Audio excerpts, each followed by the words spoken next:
오늘 여호수아서 3장 1절로 4절까지의 말씀을 나누도록 하겠습니다. 여호수아서 1장에서는 하나님께서 여호수아에게 약속을 하십니다. 너에게 가나안 땅을 줄 것이다 라고 하는 약속과 그리고 여호수아를 격려하시는 일들이 1장에 나옵니다. 그리고 2장에서는 하나님의 격려를 받은 여호수아가 두 명의 정탐꾼을 여리고로 보내고 또 그들의 정보를 듣게 되는데 그들로 하여금 긍정적인 보고를 받게 됩니다. 여리고라고 하는 성에 사람들이 이스라엘이라고 하는 이 민족에 대하여 두려워하고 있다라고 하는 정보를 받게 됩니다. 이제 그런 보고까지 받고 나서 이제 3장에서는 이제 여리고를 또 가나안을 직접적으로 전투를 벌이기 위한 실제적인 준비가 시작되고 있는 장면입니다. 그래서 오늘 읽은 본문 1절에서 4절까지의 말씀은 이 요단강을 건너가기 앞서서 조직을 정비하는 모습을 보여주고 있죠.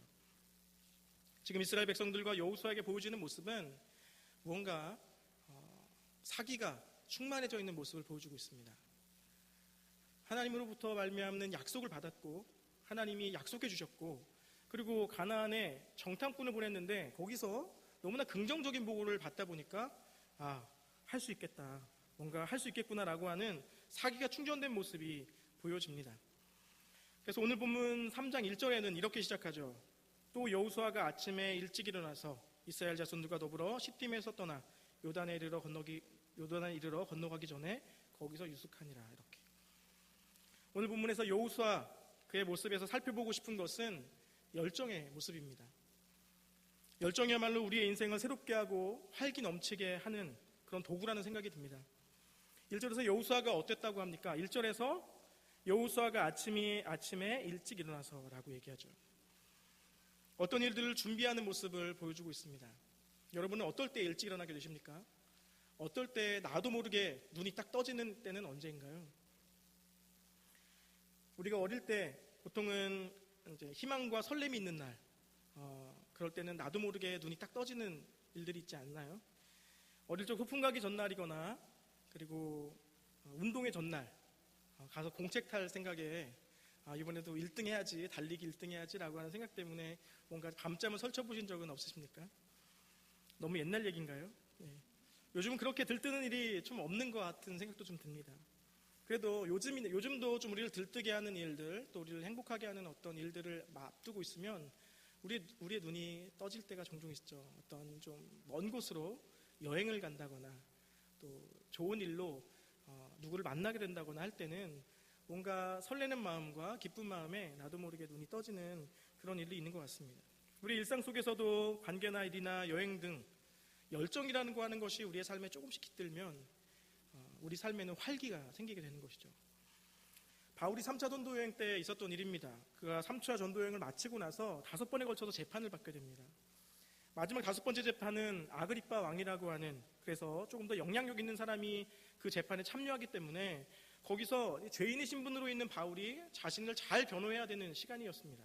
자신을 잘 변호해야 되고 그때 자신에게 죄가 없음을 잘 말해야 되는 상황이었는데 이 바울은 그때 죄인의 신분이었음에도 불구하고 이 자신의 신분도 잊어버린 채 왕에게 복음을 전하는 일을 하게 됩니다. 그가 뭐라 얘기하냐면 형기를 줄이기 위해서 자신을 잘 변호하면서 그렇게 자신의 이야기를 했어야 되는데 그거 하지 않고 당당하게 복음을 전합니다. 그랬더니 함께 있었던 베스토 총독이라고 하는 사람이 소리를 지르면서 바울 너가 미쳤다고 얘기합니다. 지금 이 자리가 어떤 자리인데 네가 좀 잘 얘기했으면 쉽게 풀려날 수 있는 자리인데 너가 정말 미쳤구나 라고 하는 이 말씀이 있었습니다. 여기서는 바울의 이 복음의 열정을 엿볼 수 있죠. 얘가 자신의 신분도 지금 자기가 풀려나야 되는 상황임에도 불구하고 저 왕에게 복음을 전해야 되겠다라고 마음을 먹고 거기서 계속 하나님에 대한 메시지를 전하고 있는 그 모습을 볼 때 정말 열정에 사로잡힌 자의 모습이 저런 것이 아닌가라고 하는 생각들을 해보게 됩니다. 오늘 본문에 있는 여호수아는 어떻게 열정이 생길 수 있었을까요? 첫 번째로는 그가 열정을 가지게 된 것은 하나님으로부터의 격려를 받았기 때문입니다. 우리가 살펴보진 않았지만 1장부터 볼 때 1장 3절에 어떤 말씀을 하시냐면 내가 모세에게 말한 바와 같이 너희 발바닥으로 밟는 모든 곳은 모두 내가 너희에게 주었노니 라고 벌써 주었다라고 약속해 주십니다.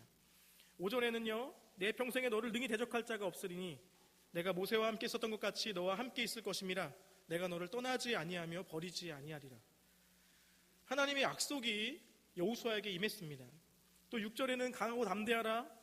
너는 내가 그들의 조상에게 맹세하여 그들에게 주리라 한 땅을 이 백성에게 차지하게 하리라.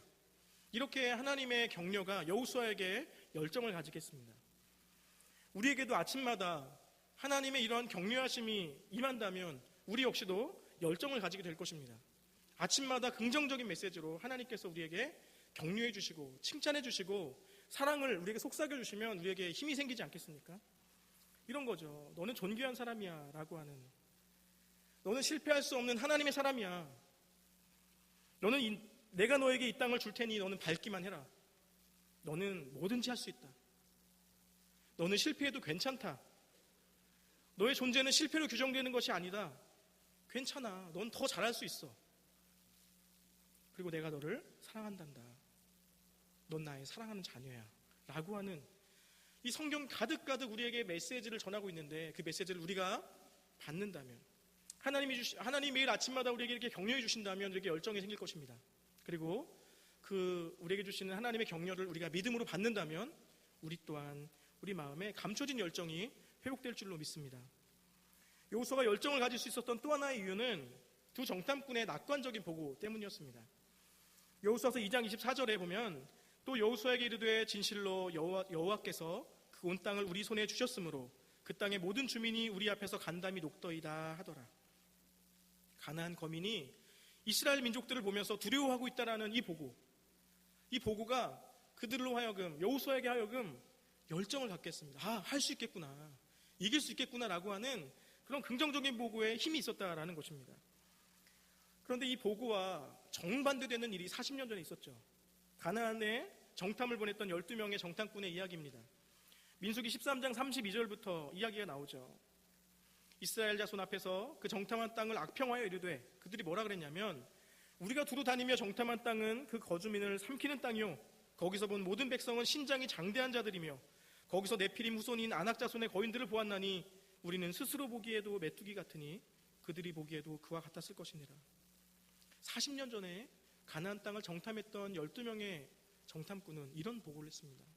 굉장히 부정적이었고 듣는 자들로 하여금 두려움에 휩싸일 만한 그런 이야기들을 했다라는 것이죠. 그 결과가 어떤 결과를 가져왔습니까? 14장 1절에, 민수기 14장 1절에 이렇게 얘기합니다. 온 회중이 소리를 높여 부르짖으며 백성이 밤새도록 통곡하였더라.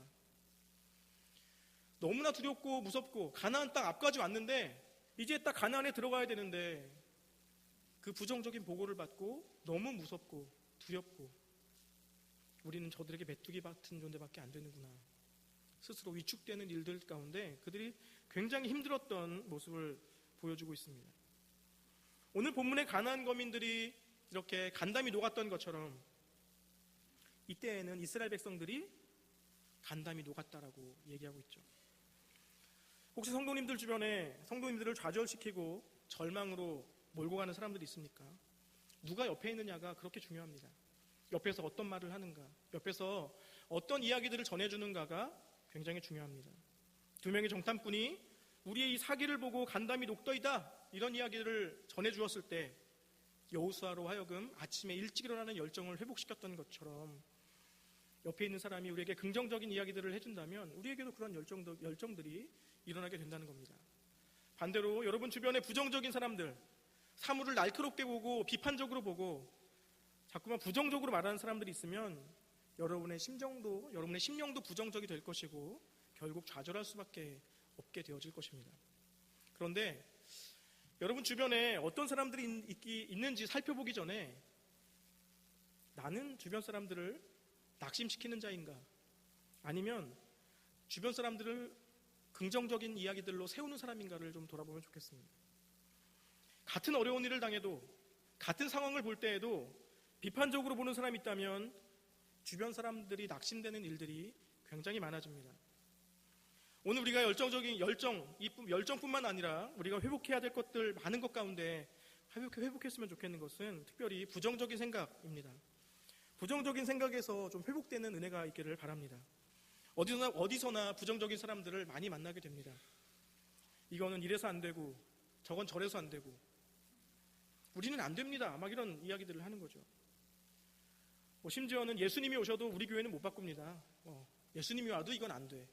이런 이야기들을 종종 하게 되죠. 부정적인 인식이 팽배해 있는 교회는 역시나 안 된다 그러면 믿는 대로 됩니다. 말하는 대로 됩니다. 안 됩니다. 잘. 분위기를 바꿔야 됩니다. 분위기를. 좋은 수백 가지 장점이 많은데 안 좋은 한두 가지 단점을 지적하면서 그걸 부각시키면 이 분위기가 다운되죠. 모든 것이 부정적일 수밖에 없고 모든 것이 어려울 수밖에 없는 상황이라 하더라도 하나님의 경륜을 입은 사람답게 긍정적인 말을 하고 그 누군가를 격려할 수 있는 사람이 이 시대에는 정말로 필요한 것 같습니다. 누구나 비판할 수 있죠. 누구나 부정적인 거 판단하고 또 예리하게 거기에 대한 허점들을 다 짚어낼 수 있습니다. 그런데 우리가 함께 살 수 있는 방향을 함께 이야기해야 됩니다. 우리가 함께 좀 더 대안이 되는, 좀 더 나아질 수 있는 이야기들을 하는 공동체가 되어야 합니다. 지적하는 거 못하는 사람이 어디 있습니까? 다 잘하죠. 다 알고. 그렇지만 우리가 조금 더 세우는 말, 좀 더 긍정적인 말, 보다 낙관적인 어떤 방향을 향해서 이야기하는 일들이 우리 안에 넘쳐나게 되면 우리 안에 많은 열정들이 회복될 줄로 믿습니다. 오늘 본문 1절과 3절에 보면 요단강을 건너기 직전에 한 가지 지침이 하달되는 것을 볼 수 있습니다. 2절과 3절 말씀인데요. 우리 한번 같이 읽어볼까요? 2절과 3절 말씀을 우리 다시 한번, 설교 시작한 지 얼마 안 됐는데 벌써 이렇게 주무시는 분 계시면 지금 말씀 읽으면서 이렇게 한번 정신을 바짝 다시 한번 차리면 좋겠습니다. 2절과 3절입니다. 시작. 사흘 후에 관리들이 진중으로 두루 다니며 백성에게 명령하여 이르되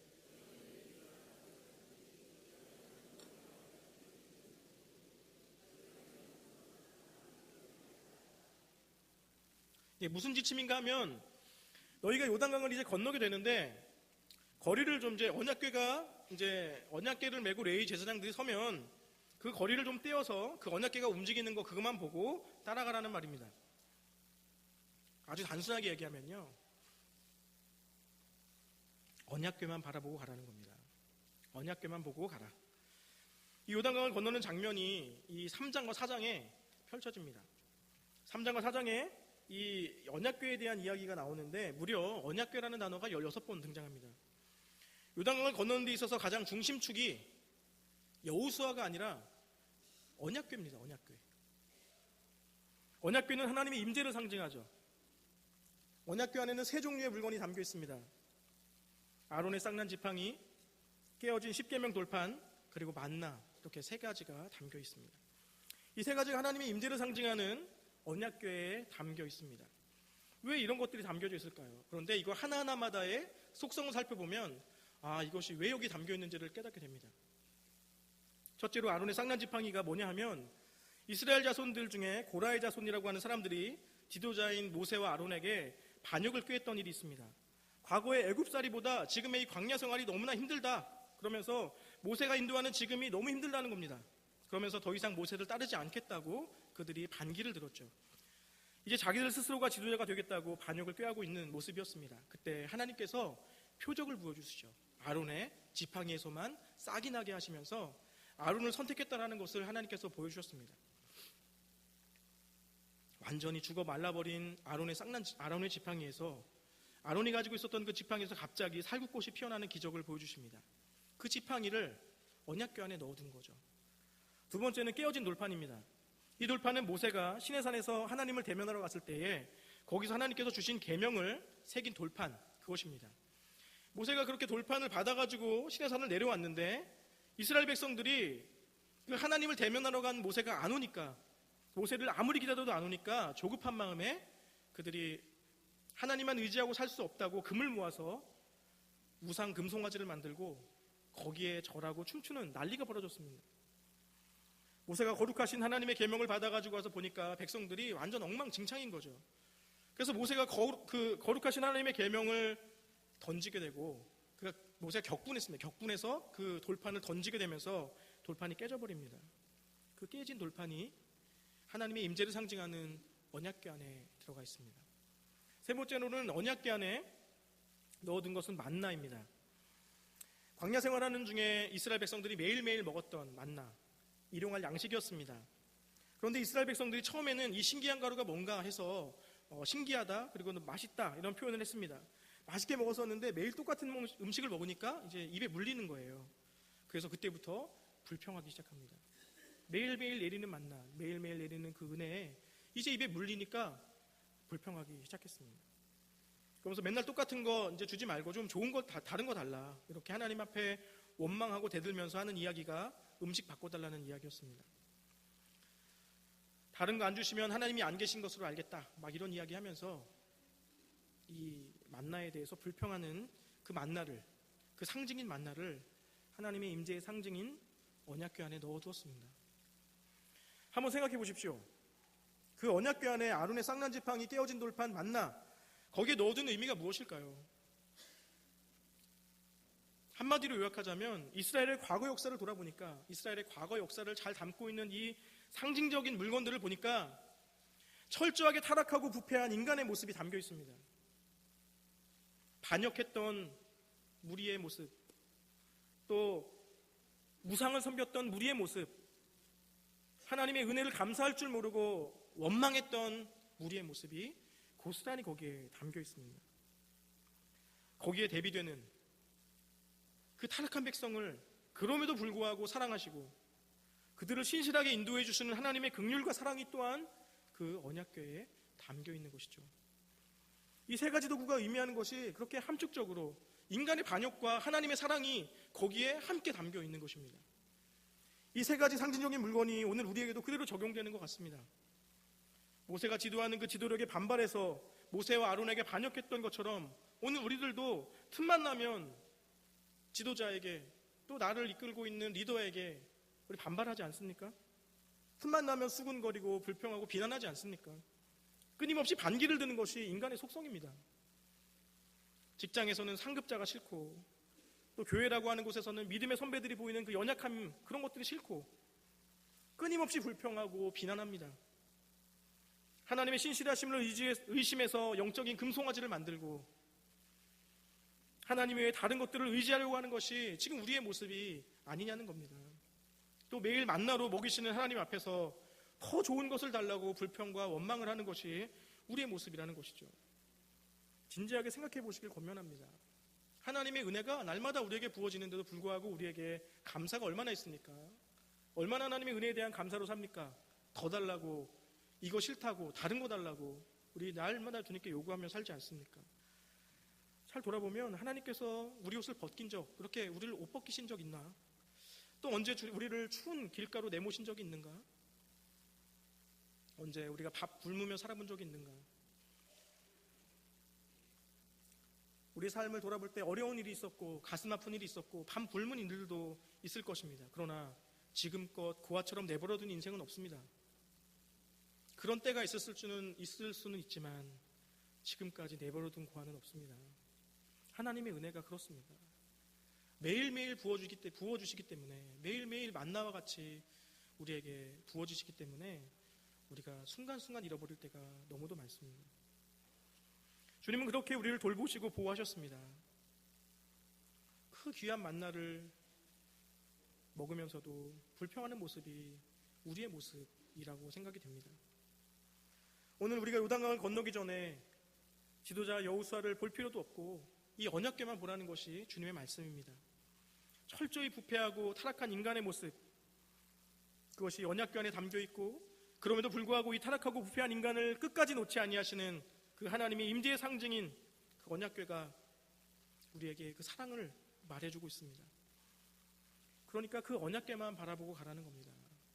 다른 거 보지 말고, 여호수아 보지 말고, 사람 보지 말고 언약궤 하늘 바라보고 하나님 바라보고 따라오라는 것입니다. 그렇게 걷다 보면 눈앞에 넘지 못할 것 같았던 요단강도 그 언약궤만 바라보고 따라가다 보면 건너게 된다는 겁니다. 이게 하나님께서 우리에게 주시는 말씀입니다. 그래서 이 언약궤만 바라보라고 하는 말씀이 우리에게 주는 교훈은 바로 이것입니다. 자꾸 사람한테 실망했다고 말하지 말라는 거예요. 사람 바라보지 말라는 겁니다. 언약궤만, 신실하신 하나님만 바라보라는 말을 우리에게 하고 있는 것이죠. 왜 자꾸 사람들을 바라보십니까? 사람에게 실망해서 나 이제 교회 안 나가, 뭐 이런 얘기 많이 들어보셨죠? 교회 다니다가 누구 어떤 그 교회의 어떤 직분자분에게 상처받아서 이제 교회 안 나가. 이러지 말라는 겁니다. 결론적으로 누구의 손해입니까? 교회 안 나가면 결론적으로 누구의 손해입니까? 본인의 손해죠.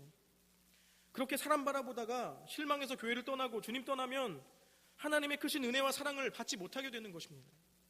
사람에게 실망해서 교회 안 나가, 사람에게 실망해서 나 이제 봉사 안 해, 그렇게 하면 안 됩니다. 그 사람한테 실망했는데 왜 피해는 하나님이 봐야 됩니까? 왜 우리는 그 사람한테 실망했으면 그 사람한테 좀 해코지를 해야 되는데 왜 하나님, 애꿎은 하나님만 피해를 보시냐고요, 맨날. 우리가 그렇습니다. 하나님은 성경 어디에서도 사람 바라보라고 한 적이 없습니다. 그래서 우리는 이 말씀을 보면서도 이스라엘 백성들이 바라봐야 되는 것은 여호수아가 아니라 언약궤라는 거죠. 언약궤 바라보라는 겁니다. 하나님 바라보라는 겁니다. 이런 부패한 나를 놓지 않으시는 그 하나님의 사랑, 그 사랑으로 언약궤만 바라보고 가게 되면 내 앞에 어떤 장애물이 있어도 그게 요단강이든지 뭐든지 간에 하나도 눈에 안 들어오게 된다는 겁니다. 언약궤만 바라보고 걷기 시작하면 말이죠. 오늘 4절 말씀은 우리에게 또 다른 교훈을 줍니다. 이 4절 말씀을 쉬운 성경으로 읽으면 이렇게 써져 있습니다. 이제 여러분은 한 번도 가본 적이 없는 길을 가게 될 것이요, 그러나 언약궤를 따라가면 어느 길로 가야 할지 알 수 있을 것이요, 이렇게 말하고 있습니다. 4절 말미에 있는 구절입니다. 너희가 이전에 이 길을 지나보지 못하였음이니라. 이전에 한 번도 가보지 못한 길을 간다라는 거죠. 우리의 인생과 비슷합니다. 한 번도 가보지 않은 그 인생길을 우리도 걸어가고 있습니다. 한 번도 걸어보지 못한 길을 우리가 걸어가고 있는 것이죠. 그래서 고독하고 불안을 느낍니다. 한 번도 경험해보지 못한 그 일을 살아가기 때문에 늘 노심초사하고 늘 걱정이 우리에게는 많습니다. 한 번도 걸어보지 못한 길을 걸어갈 때, 혹은 처음 걸어가는 길을 걸어갈 때마다 우리는 하나님의 임재를 상징하는 언약궤를 바라보아야 합니다. 한 번도 걸어보지 못했기 때문에 이것이 잘하는 것인지 잘 못하는 것인지 모릅니다. 그때 하나님의 언약궤를 보고 따라가다 보면 우리는 그 길을 잘 걸어 통과하게 된다는 것입니다. 우리의 10년 뒤 하나님이 나를 어떻게 인도할 것인지 거기에 관심 가질 필요가 없습니다. 한 걸음 한 걸음 오늘 우리에게 주신 이 하루 동안 하나님 나를 인도하시는 대로 그 언약궤를 바라보면서 걸어가다 보면 하나님이 우리에게 원하시는 그 지점으로 우리는 걷게 될 것입니다. 사람 보고 신앙생활하면 안 되는 이유가 거기에 있습니다. 주변에 믿음 좋은 분들을 보면서 모델로 삼아서 배우려는 자세는 참 좋은 것이지만 사람 의지하는 것은 안 됩니다. 목사님, 장로님, 권사님 직분 보고 따라가는 것도 아닙니다. 여호수아를 따라가는 게 아니라 언약궤를 바라보아야 한다는 것이죠. 반대 이야기도 있습니다. 목사님한테 실망했습니다. 장로님한테 실망했습니다. 권사님한테 실망했습니다. 그런 이야기도 하지 마시길 바랍니다. 인간은 인간입니다. 사람 보시면 안 됩니다. 자꾸 사람에게 실망했다, 구역장이 이런 말을 했다, 또 어떤 분이 이렇게 했다. 사람 보라고 안 했잖아요. 하나님께서. 계속 사람 보면 실망하게 됩니다. 그건 어쩔 수 없습니다. 그 어떤 사람도 우리를 만족시켜줄 사람은 이 땅에 아무도 없습니다. 하나님 바라보셔야 되고 언약궤 바라보셔야 합니다. 우리 충신교회 모든 성도님들이 바라봐야 하는 대상은 사람이 아니라 하나님의 임재, 하나님의 도우심을 상징하는 하나님의 언약궤라는 것입니다. 그래서 우리가 살아가는 지금 우리의 삶은 한 번도 가보지 않은 길을 걷게 됩니다. 그래서 한 번도 살아보지 못한 인생길이기 때문에 불안하고 두렵고 무엇이 맞는지 틀리는지 알 수 없지만, 그럼에도 우리가 담대하게 살아갈 수 있는 이유는 전능하신 하나님이 우리와 함께 계시고 그 하나님이 우리를 인도해 주실 것이라고 하는 믿음 때문에 우리는 담대하게 걸어갈 수 있습니다. 우리가 신실하게 하나님을 바라보며 그분을 의지할 때 우리는 주님이 명하신 요단강을 넉넉히 건널 줄로 믿습니다. 혹시 넘어진 성도님 계십니까? 혹시 무너지신 성도님 계십니까? 주님을 향한 발걸음을 잃어버린 분이 계십니까? 괜찮습니다. 하나님이 신실하신 분이기 때문에 그렇습니다. 언약궤가 그것을 보여주잖아요. 그렇게 부패하고 타락하고 우상숭배하고 하나님께 원망과 불평하는 그 민족을 포기하지 않으시고 사랑했던 그 하나님이 지금도 우리를 지키시기 때문에, 그 신실하신 하나님이 우리의 하나님이시기 때문에 우리가 다시 주님께 나아가면, 다시 주님을 바라보면 주님께서 다시 우리를 안으시고 우리를 용납해 주실 줄로 믿습니다. 그래서 우리가 해야 될 일은 언약궤를 바라보는 것입니다. 인간의 부패와 실패가 담긴 그 언약궤, 더불어 하나님의 신실하신 사랑이 담긴 그 언약궤를 바라보고 우리의 잃어버렸던 열정을 다시금 회복할 수 있는 저와 여러분이 되기를 주님의 이름으로 축원합니다.